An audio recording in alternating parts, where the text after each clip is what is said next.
तो रावण ने भी सबके साथ कुछ ज़्यादा देर, हम यही सुनते कि ज़्यादा देर युद्ध नहीं किया है, उनको बस संक्षेप में किया कि आप हट जाओ यहाँ से और हमारा राम जी से युद्ध करना है। हाँ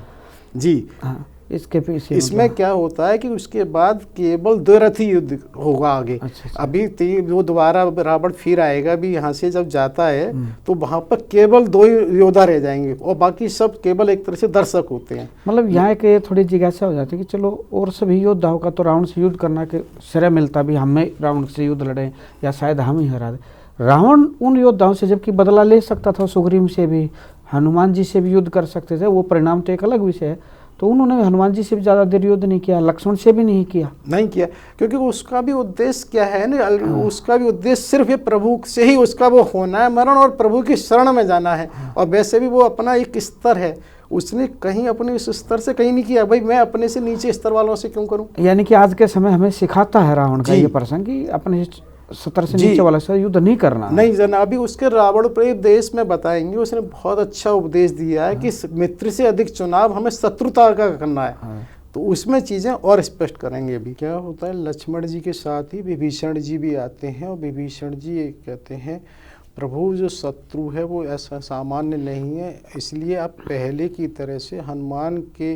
एक तरह से कंधारूढ़ हो जाइए, उससे वो होगा। और क्योंकि जो शत्रु है वो रथ पर है,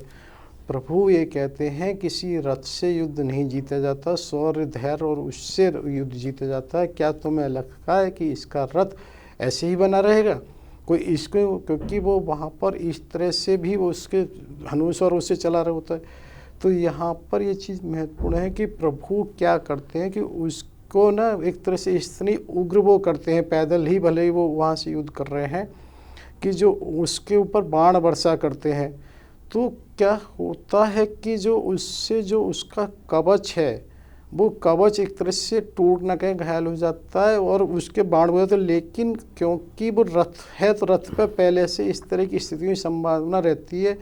उसे 2-4 क्षण ही ऐसे लगे, उसने तुरंत दूसरा कवच भी धारण कर लिया है और दूसरे धनुष भी ले लिए हैं।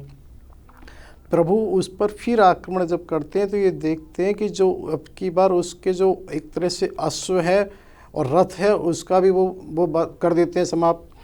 तो जब वो तहस नहस रथ और वो दोनों हो जाते हैं घोड़े, तो क्या होता है कि जैसा हम लोग भी आज भी प्रोटोकॉल में देखते हैं कि कहीं भी कोई विशिष्ट व्यक्ति जब होता है तो उसकी सुरक्षा के लिए एक बैकअप में वाहन भी होता है, तो वहाँ तुरंत दूसरा रथ उसके पीछे होता है, जिसको वो सारथी अपने उससे एकदम उछलकर उसकी रस्मी यानी रस्सियों को पकड़ लेता है। और रावण को तो देर लगनी ही नहीं थी उस पर पहुंचने में, तो रावण भी उस पर एक तरह से पहुंच जाता है और फिर बड़ी उग्रता से वो उस पर प्रहार करता है प्रभु पर। तो ऐसा भी है, उसने कोई ऐसा कोई अस्त्र छोड़ा है जिसकी वजह से देवता भी एक बार ऐसा सोचने लगे, क्योंकि अब यहाँ ये जो युद्ध है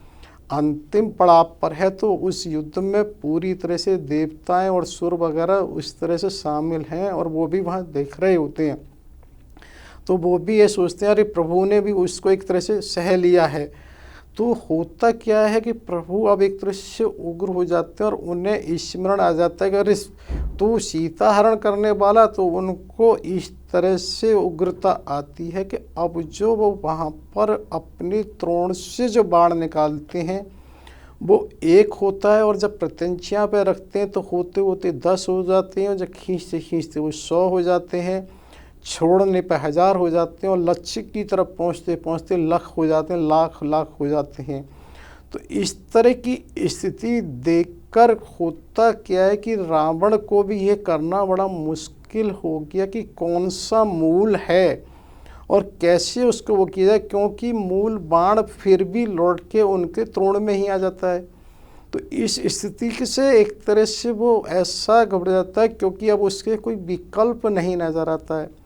तो यहाँ पर वो माया का सहारा लेता है, जिस माया के सहारे में वो इस तरह से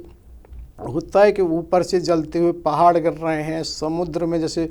26 दिसंबर 4 को सुनामी आई थी, इस तरह से पानी एक तरह समुद्र बिल्कुल पृथ्वी को डुबोने को तैयार हो रहा है। बहुत सी इस तरह की सर्पों की उसकी वर्षा हो रही है,